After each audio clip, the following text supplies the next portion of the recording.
Buenas, gente bonita. Hoy con ustedes un tema que, aunque ustedes no lo crean, en este canal de escritura, de consejos para escritores, se repite un montón, con dos preguntas básicamente. La primera, y la voy a sacar más rápido porque es la más fácil, es si los consejos de este canal sirven para la gente que quiere hacer cómics o manga. Yo diría que esa es una pregunta que solo ustedes pueden responder. Si les sirven, qué bueno. Yo digo que muchos de ellos sí pueden servir porque estamos hablando de cómo contar historias y bueno, cada quien sabe de dónde toma sus recursos y qué pueden tomar de cada uno de estos recursos educativos y didácticos que encontramos hoy de manera gratuita en todas partes, ¿no? La segunda pregunta es un poco más delicada de contestar y tiene que ver con cuando yo digo que para ser escritor hay que leer. Y mucha gente me dice, yo no leo libros, pero leo cómic. Y de ahí me inspiro y no tengo por qué leer libros para estar educado, para hacer literatura.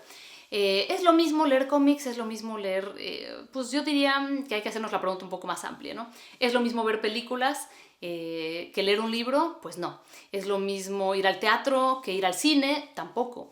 ¿Es lo mismo comer una cosa que comer otra cosa? Tampoco. O sea, que cada una te aporta distintas cosas. Entonces, ¿es posible inspirarse de leer cómics y leer manga? Por supuesto, igual que a mí me es posible inspirarme de salir a la calle a pasear, porque la inspiración viene de todos lados y está más bien en los ojos del que mira y no tanto en el elemento exterior a nosotros, ¿no? La inspiración es una mezcla de elementos externos con elementos internos y un filtro personal de experiencias, de cosmovisión, de personalidad que nos hace ver el mundo de una cierta manera y acomodar todos estos estímulos de una manera específica.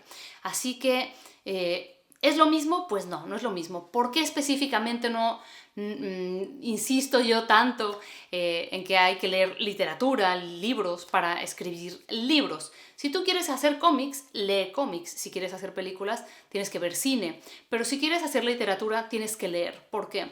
Porque hay dos partes en la creación. Una parte es la creación de la historia, y claro que puedes tener muchísimas ideas y crear un montón de historias inspirándote o aprendiéndole a los grandes del cómic, porque yo leo muchísimo cómic y yo también hago tiras cómicas, o sea que no es por despreciar el medio, por despreciar este género en absoluto, pero nos enseña una cierta clase de recursos. O sea, tú puedes aprender una serie de recursos del cómic para hacer cómics y la literatura te enseña otros recursos. Entonces, tú vas a aprender cómo describir cosas visualmente en un cómic.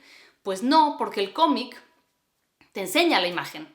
Y tú, cuando escribes con palabras, tienes que poder describir con palabras. En la literatura no tienes esta imagen que vale más que 1000 palabras. Tú necesitas las 1000 palabras.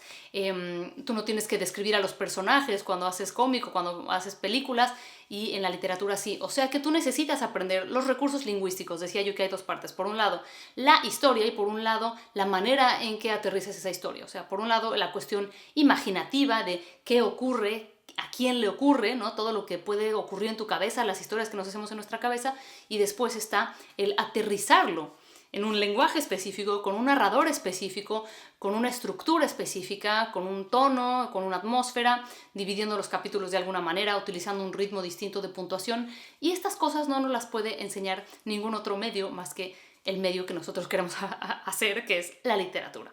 Entonces, bueno, nos seguiremos peleando, discutiendo, me seguirán siempre dejando mensajes de que yo soy una snob por decir que los escritores tienen que leer literatura para escribir, pero bueno, no es que tengan que, es que ahí está la educación de los escritores, en los libros, por esta serie de razones que les estoy diciendo. Porque lo que tú necesitas para contar una historia es el uso del lenguaje escrito, ni siquiera el uso del lenguaje oral, porque yo puedo contarte una historia verbalmente y no es lo mismo que ponerla por escrito. Hay que cuidar muchísimas cosas y esas cosas nos las enseñan otros escritores. He ahí mi opinión al respecto. Nos vemos mañana.